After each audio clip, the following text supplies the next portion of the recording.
नमस्कार, आप सभी दर्शकों का स्वागत है आज के इस विशेष कार्यक्रम में। आज हम चर्चा करेंगे डॉक्टर अंबेडकर के वैचारिक परिप्रेक्ष्य की, उनके राजनीतिक, सामाजिक और आर्थिक कार्यों की। आज इस चर्चा में भाग लेने के लिए हमारे साथ दो खास मेहमान हैं। प्रोफेसर राजेश पाल जी जो राजनीतिक चिंतक हैं और प्रोफेसर रेणु शुक्ला जी जो इतिहासकार हैं। जब हम डॉक्टर अंबेडकर के बारे में बात करते हैं तो सामान्यतः उनके उस काम की चर्चा होती है जो उन्होंने संविधान को लेकर किया।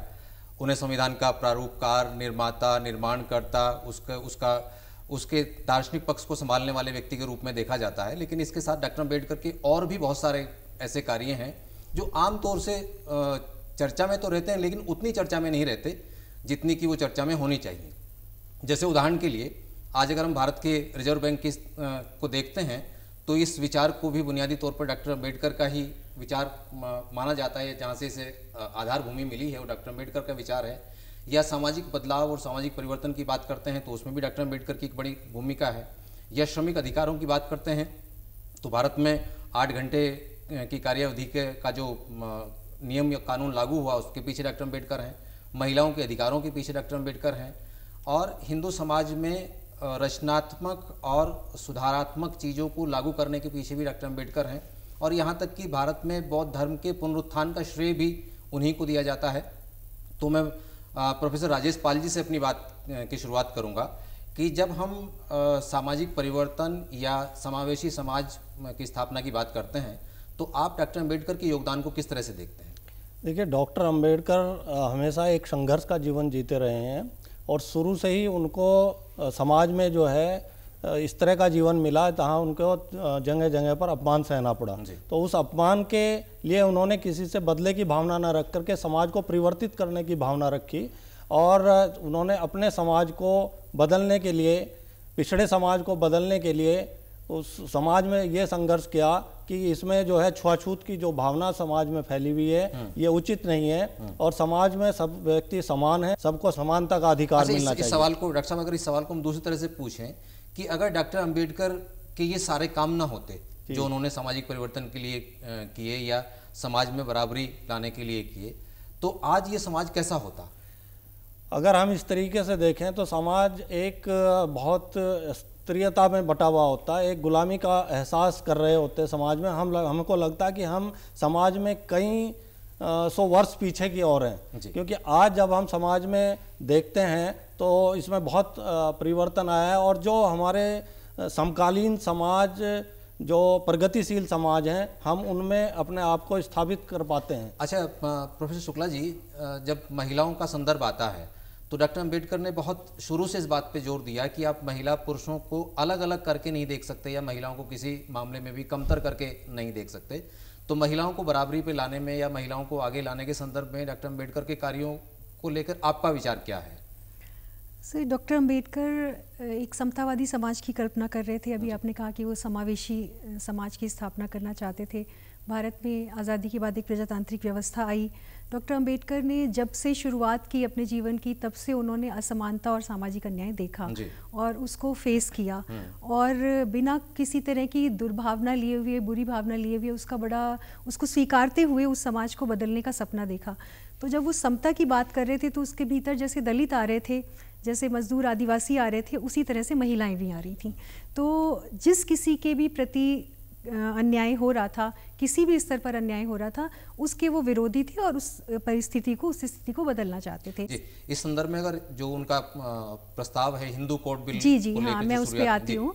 क्योंकि जब उनको मौका मिला, शुरू से जो वो परिकल्पना कर रहे थे, संविधान का जब निर्माण हुआ तो उन्होंने पहले आर्टिकल में जो है, जब उन्होंने मूल अधिकारों की बात की तो सबसे पहले समानता के अधिकार की बात की। उसमें हर किस्म की समानता थी और 14 से लेकर 18 तक अनुच्छेद जो है वो समानता को समर्पित अनुच्छेद थे।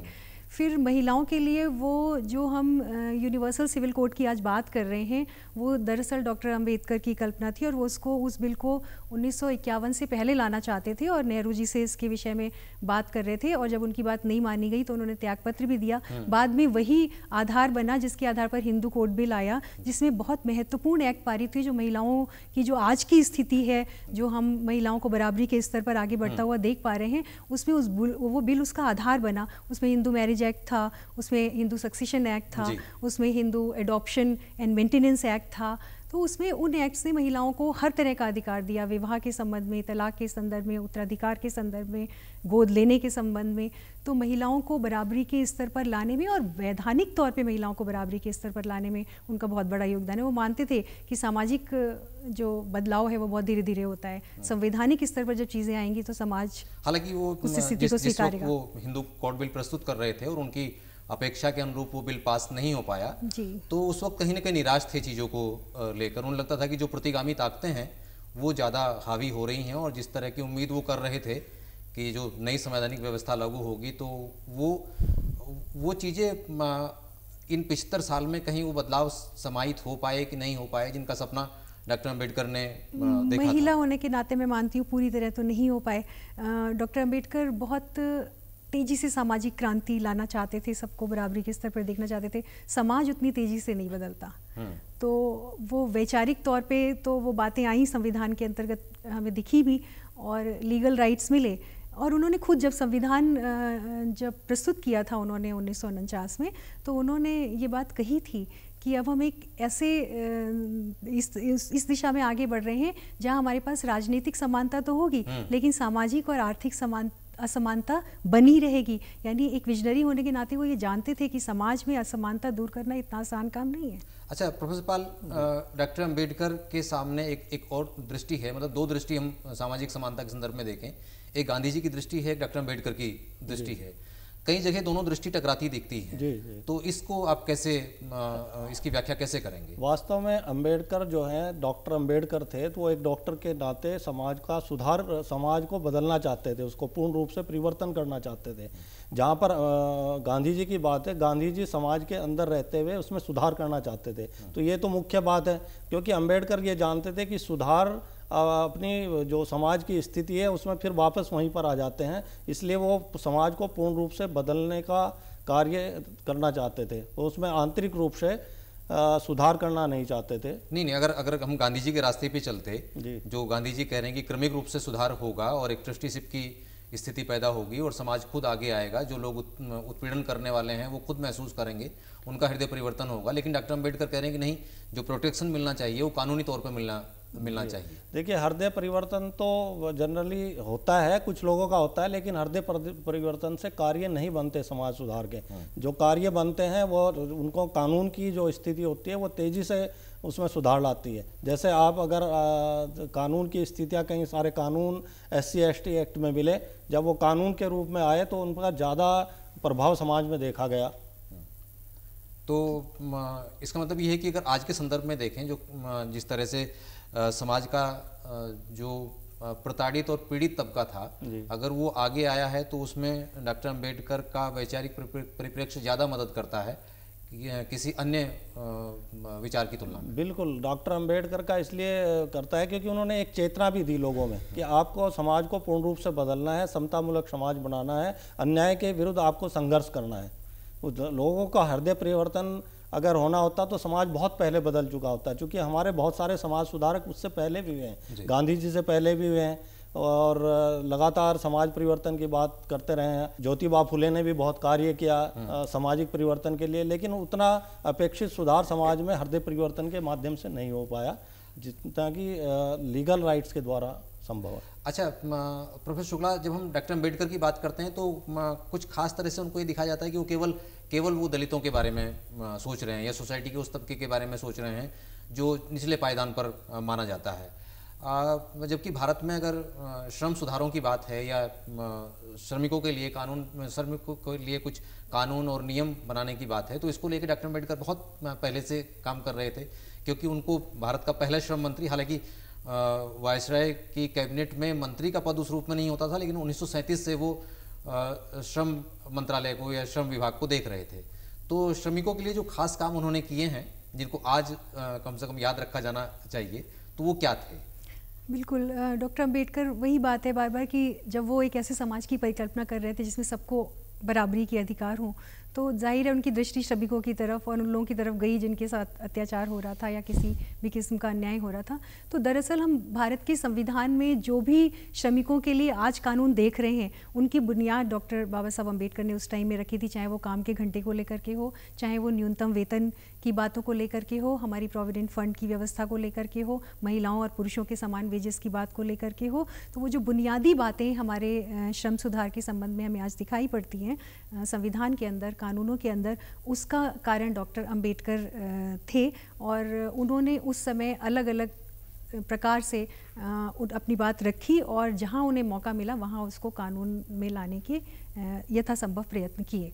अच्छा, डॉक्टर अंबेडकर के पूरे जो उनका पूरा व्यक्तित्व है उसको आज के संदर्भों में कई बार महामानव की तरह देखा जाता है, या एक वर्ग में उनको बिल्कुल महामानव ही की तरह स्वीकार भी किया गया है और उनको उस तरह से सम्मान भी दिया जा रहा है।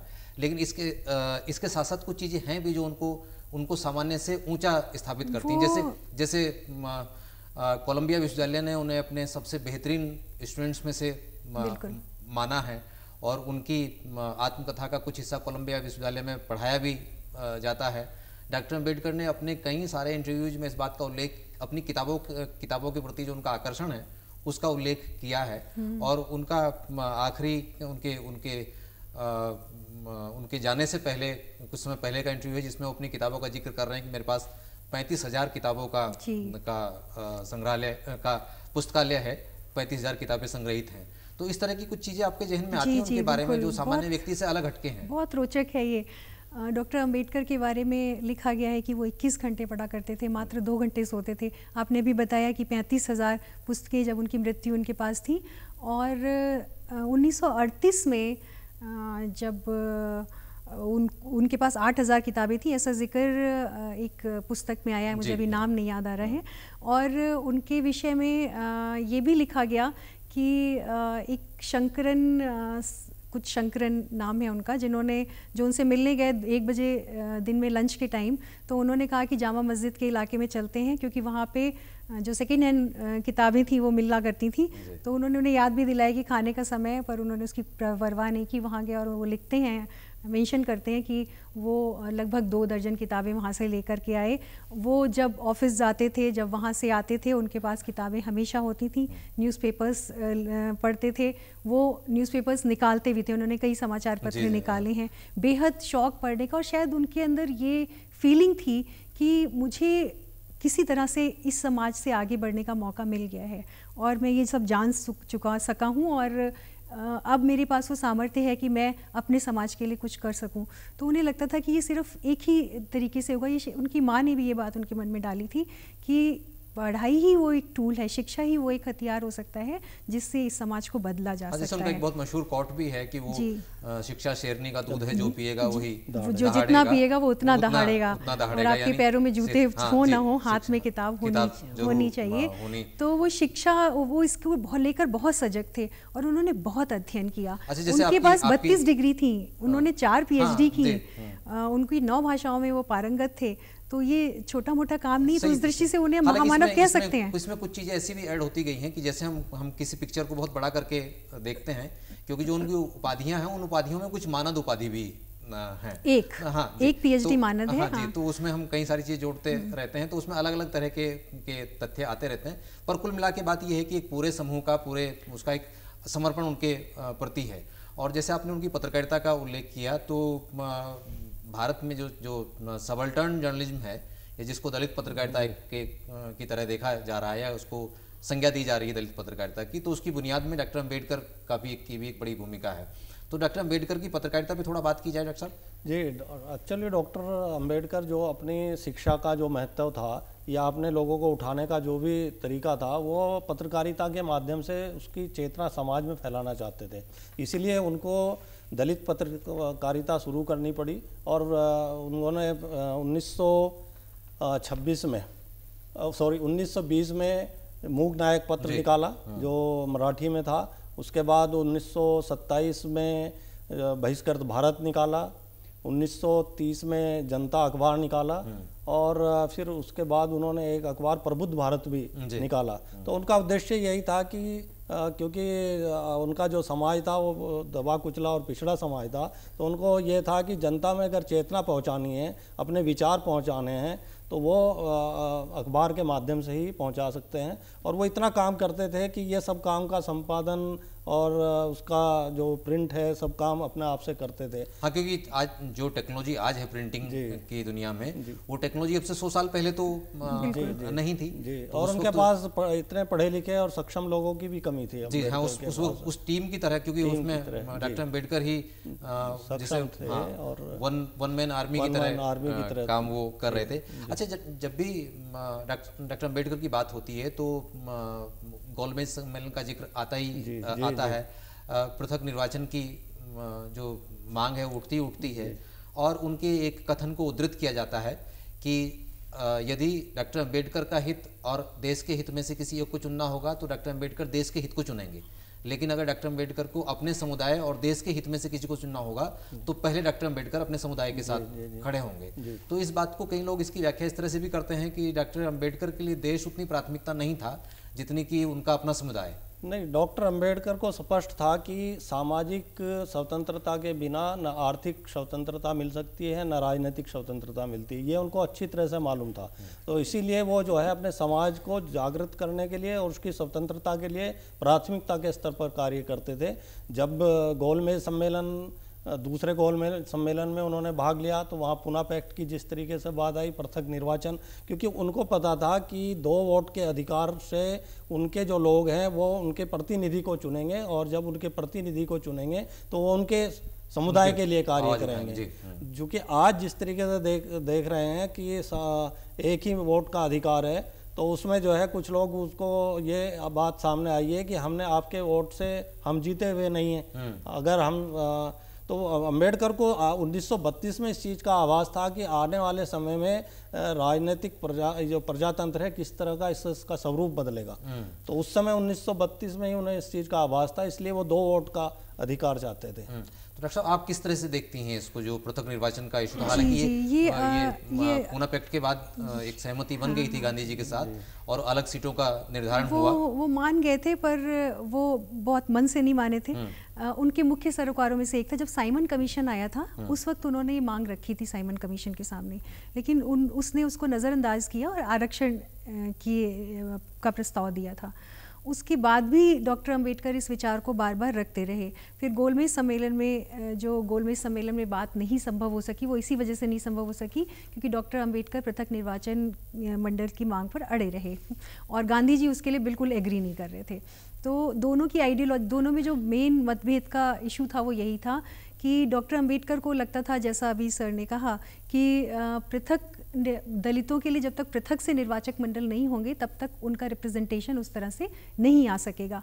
गांधी जी को लगता था, उन्होंने ये कहा भी था कि बाकी लोगों के लिए पृथक निर्वाचन ठीक है, उस पर गांधी एग्री कर गए थे, जैसे मुसलमानों के लिए, सिखों के लिए, ईसाइयों के लिए। उनका कहना था ये तो ऐसे ही रह सकते हैं, सिख रह सकता है, मुसलमान रह सकता है, पर क्या हरिजन हमेशा हरिजन रहेगा?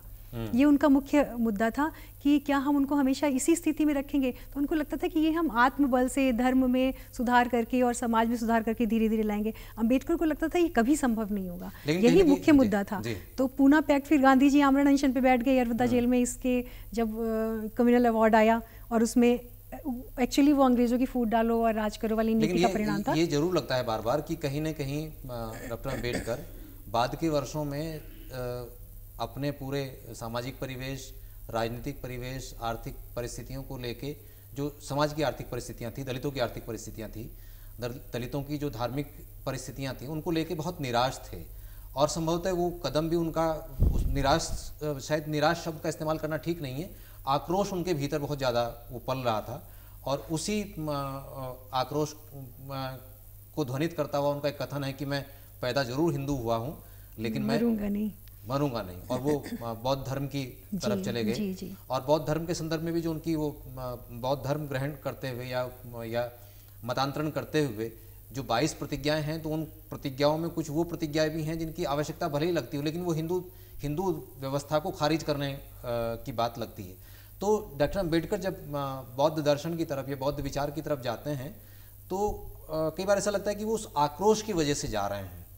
तो क्या सहमत हैं आप इस बात से, या ये सुचिंतित निर्णय था या एक आक्रोश की वजह से? जब भी उन्होंने ये घोषणा की थी कि मैं हिंदू पैदा हुआ हूँ लेकिन मैं मरूंगा नहीं, उसके काफ़ी समय बाद उन्होंने धर्मांतरण किया। वो ये उम्मीद लगा रहे थे कि शायद कुछ बदलेगा। गांधी जी ने भी उनसे ये निवेदन किया था कि इसकी ज़रूरत नहीं है, लेकिन धीरे धीरे उन्हें ये एहसास होता चला गया कि जाति प्रथा हिंदू व्यवस्था में इतनी गहराई से समाई हुई है कि इसको हटाया नहीं जा सकता। और वो जो धर्म ग्रंथ थे उनके भी खिलाफ थे। उनका मानना था कि धर्म ग्रंथों ने इस व्यवस्था को एक दैवी स्वरूप दे दिया है और ऐसा लगता है कि इसको कभी एबॉलिश नहीं किया जा सकता। तो अगर ये व्यवस्था एबॉलिश नहीं की जा सकती, इसका मतलब दलितों के साथ जो होता है वो होता रहेगा। तो इसलिए वो उसके खिलाफ थे। और इसके अपोजिट अगर मैं बुद्धिज़्म में देखूं तो बौद्ध धर्म में बुद्ध जो है वो कलाम सुत्त में कलामों को संबोधित करते हुए कहते हैं कि ओ कलामों, मेरी कही हुई बात को, धर्म ग्रंथों की बात को, किसी गुरु द्वारा कही गई बात को, और तमाम सारे ऐसे और उदाहरण देते हैं कि इनमें से किसी भी बात को मत मानो, मनुष्य को केवल अपने विवेक द्वारा ही निर्देशित होना चाहिए। तो जो अम्बेडकर थे उन्हें लॉजिकल बात समझ में आ रही थी कि जो चीज़ हमें दिख रही है परिस्थिति में काम नहीं कर रही, उसको छोड़ देना बेहतर है। तो यही वजह है कि धीरे धीरे वो बुद्धिज़्म की तरफ आकृष्ट होते चले गए। और ऐसा भी नहीं है सर कि उन्होंने बौद्ध धर्म की हर बात को स्वीकारा। उन्होंने बौद्ध धर्म को उसके उस स्वरूप में नहीं स्वीकारा जिसमें वो था, उसको नवयान कहा। उसमें जो उन्होंने शपथ ले रहे हैं वो भी बौद्ध धर्म से मिलती जुलती नहीं है। उन्होंने बौद्ध धर्म की जो अल्टीमेट गोल है, जो चरम लक्ष्य निर्वाण है, उसको डिस्कार्ड किया, उसकी बात नहीं की। उन्होंने कर्म और पुनर्जन्म के सिद्धांत को नकार दिया। बौद्ध धर्म जो सेक्लूजन की बात करता है कि आप रिनसिएट हो जाएं और सांसारिक जीवन छोड़ के प्रव्रजित हो जाएं, उसको भी उन्होंने ज़रूरत नहीं समझी। तो बौद्ध धर्म की कई सारी बातों को अस्वीकार किया। बौद्ध धर्म में जो उसको उन्होंने करुणा और मैत्री वाला और जो तर्क वाला है वो एस्पेक्ट उन्हें भाया और वही उन्होंने लिया है। और उनको बोधिसत्व भी कहा गया। तो बोधिसत्व का जो कॉन्सेप्ट बुद्धिज्म में है वो सिर्फ यही है कि वो स्वयं निर्वाण के लिए सक्षम होते हुए भी अपने निर्वाण को स्थगित करते रहते हैं, क्योंकि वो सबका सामूहिक होना चाहिए। और इसके ऑपोजिट अगर हम बौद्धिज्म के ओरिजिन में देखें तो वहाँ थेरवाद में ये कहा गया कि आप अपना दीपक स्वयं बनिए, अत्त दीपो भव। तो ये आइडिया से वो रिलेट नहीं कर पाते थे। उनका कहना था कि सामूहिक उत्थान जब तक नहीं होगा तो व्यक्ति के उत्थान के कोई मायने नहीं है। तो वो महायान के बोधिसत्व कॉन्सेप्ट को लेते हैं और फिर कुछ अपने आइडियाज जोड़ के एक नया नवयान चलाते हैं। तो ये वो कई जगह जिक्र करते हैं। भगवान बुद्ध का एक बहुत प्रसिद्ध वचन है, वय धम्मा संखारा अपमादेन संपादित। तो उस पे अपमादेन संपादित पे बहुत जोर देते हैं कि प्रमाद रहित होकर संपादित करो। यानी आप दलितों के पास ये अधिकार नहीं कि वो आराम कर सकें, उनको इतना काम करना है या इस ऊर्जा के साथ जुटना है ताकि वो बराबरी के उस स्तर पर आ सकें। तो डॉक्टर साहब, क्या सच में 1956 में डॉक्टर साहब ने बौद्ध धर्म स्वीकार किया और ये लगभग अब 70 साल होने जा रहे हैं, तो क्या सच में दलित समुदाय को वो बराबरी या वो जाति विहीन समाज के दर्शन हो पाए हैं अभी तक, जिसकी कल्पना भी और जिसको क्रिया रूप भी डॉक्टर अम्बेडकर ने दिया था?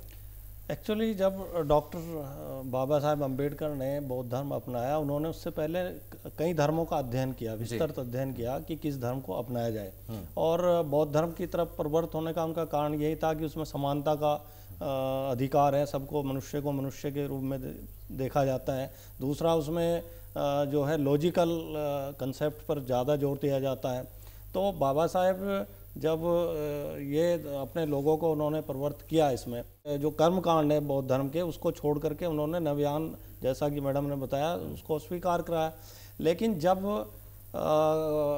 प्रैक्टिस में हम इसको देखते हैं तो अभी भी लोग बौद्ध धर्म की तरफ जा रहे हैं और वहाँ पर आपस में जो छुआछूत है या आपस में गैर बराबरी है वो तो नहीं है, लेकिन बहुत सारी चीज़ें जैसे बेटी के संबंध है, ब्याह के संबंध है, वो अंतर्जातीय नहीं हो पा रहे हैं उस तरीके से, जिस तरीके से एक धर्म के अंदर पूर्ण रूप से होने चाहिए। या और बहुत सारी चीज़ें हैं, चूँकि रिजर्वेशन का एक मामला है, रिजर्वेशन जाति से तय होता है, और बौद्ध धर्म में हालांकि धर्म परिवर्तन करने से रिजर्वेशन समाप्त नहीं होता है, लेकिन जब तक वो मामले रहेंगे तो इस तरह की जो स्थितियां हैं, जो आइडेंटिटी की जो स्थितियां हैं, वो इतनी आसानी से नहीं बदलने क्योंकि डॉक्टर साहब की तो बड़ी मशहूर किताब है जाति का विनाश, एनिहिलेशन ऑफ कास्ट। जी जी हाँ, उसमें वो जाति के स्वरूप पे भी चर्चा करते हैं और किस तरह से जाति, मेन कंसर्न उनका वही है, जाति प्रथा। और उनको लगता था कि सारा समाज में जो परेशानी है, जो सामाजिक अन्याय है, उसकी जड़ जाति व्यवस्था है। और ये थी हिंदू समाज में, लेकिन जो उनके एक्सपीरियंसेस थे, जब उनको रहने की जगह नहीं मिल रही थी तो उन्होंने पारसी धर्मशाला में रुकने की कोशिश की। वहाँ उनसे उनको निकाला गया ये कह के कि वो अस्पृश्य हैं। तो उन्होंने लिखा कि जो हिंदू धर्म के लिए अछूत है वो पारसी धर्म के लिए भी अछूत है। फिर उन्होंने अपने एक मित्र से रिक्वेस्ट की कि उनको रहने की जगह दे दे, जो बाहर से पढ़ के आया था और प्रोग्रेसिव था, ईसाईयत में कन्वर्ट हो गया था। तो उसने कहा कि नहीं, हम बदल तो गए हैं, ईसाई हो गए हैं, लेकिन हमारे संस्कार वही हिंदू वाले हैं। तो फिर उन्होंने ये भी लिखा कि वो अछूत जो हिंदू धर्म के लिए, पारसी के लिए, वो ईसाई के लिए भी अछूत है। और उसके बाद एक किस्सा है कि वो गए थे, जा रहे थे, कहीं जर्नी कर रहे थे, दौलताबाद का किला पड़ा बीच में, तो वो उस किले में जो है हाथ मुंह धो दिया उन्होंने। कुछ देर के बाद मुसलमान आ गए कि आपने हमारा जल अपवित्र कर दिया है। तो उन्होंने कहा आप तो मुसलमान हो, आपके यहाँ तो समानता की बात होती है, जाति प्रथा नहीं है यहाँ। तो उन्होंने कहा कि नहीं ये अपवित्र हो गया है। तो हालांकि किला उन्हें देखने दिया गया उसके बाद भी। तो उन्होंने फिर लिखा अपनी आत्मकथा में कि जो हिंदू धर्म के लिए अछूत है, अस्पृश्य है, वो पारसी के लिए भी है, ईसाई के लिए भी है और इस्लाम के लिए भी है। तो ये सब धर्मों में आती चली जा रही थी। पानी पर जो समानता का अधिकार है उसके लिए कहा जाता है कि पहला आंदोलन डॉक्टर अम्बेडकर ने किया, हाँ जी। तो जाति विहीन समाज की कल्पना कितनी साकार हो पाई, एक स्त्री के तौर पर आप क्या महसूस करती हैं? मुझे तो लगता है कि इसमें बहुत काम होना बाकी है। स्त्रियों ने तो स्वीकार लिया कि उनके पास समानता का अधिकार है, पर बाकी समाज इसको आज तक स्वीकार नहीं पाया है। और उसकी वजह से आपको देखने को मिलेगा कि स्त्रियों के साथ अन्याय भी होता है, उनके साथ क्राइम भी होता है, उनकी एजुकेशन में भी गैर बराबरी होती है। आज तक भी भ्रूण हत्या होती है समाज में, आज भी दहेज लिया जाता है। तो स्त्रियों के प्रति जो भी समस्याएं उस समय थी वो आज भी हमारे समाज में हैं, व्याप्त हैं। और जब तक समाज की मानसिकता इसके लिए नहीं बदलेगी और हम समाज के तौर पे इसको अस्वीकार नहीं करेंगे, इस तरह की असमानता को या गैर बराबरी को, तब तक ये संभव नहीं होगा। एक आदर्श स्थिति हो सकती है। मुझे बहुत मुश्किल लगता है कि कोई वो दिन आएगा जब हम देख पाएंगे कि सभी समाज में समान है। इस चर्चा में हमने डॉक्टर अम्बेडकर के कुछ उन पहलुओं पर बात की हैं जो हमेशा ही समाज को आगे ले जाने के लिए प्रेरित करेंगे और जो समाज के भीतर मौजूद दरारों को थोड़ा कम करने की कोशिश करेंगे। और जो दलित समुदाय के अलावा या जिसे हम पीड़ित, शोषित और वंचित कह रहे हैं, उनके अलावा भी जो समाज का हिस्सा है वो समझ सके कि चाहे भारत के रिजर्व बैंक की स्थापना की बात हो, चाहे भारत में श्रम सुधारों की बात हो, चाहे भारत में महिला अधिकारों की बात हो, और चाहे दुनिया में पहला जल आंदोलन, जल की बराबरी के लिए संघर्ष करने की बात हो, तो हम डॉक्टर अम्बेडकर को हमेशा स्मरण रखेंगे। और केवल स्मरण ही नहीं रखेंगे बल्कि उन विमर्शों और मनुष्यों के भीतर के उस द्वंद्व और संघर्षों का भी सम्मान करेंगे जो हमें आज की तुलना में ज़्यादा बेहतर इंसान बनाने की तरफ लेकर जाते हैं। आज की इस चर्चा में शामिल हुए प्रोफेसर राजेश पाल जो राजनीतिक चिंतक हैं और प्रोफेसर रेणु शुक्ल जो इतिहासकार हैं। आप लोगों ने डॉक्टर अम्बेडकर के बहुत ही महत्वपूर्ण और बहुत ही आकर्षक पहलुओं को हमारे दर्शकों के सामने रखा। आप लोगों का बहुत बहुत धन्यवाद, आभार।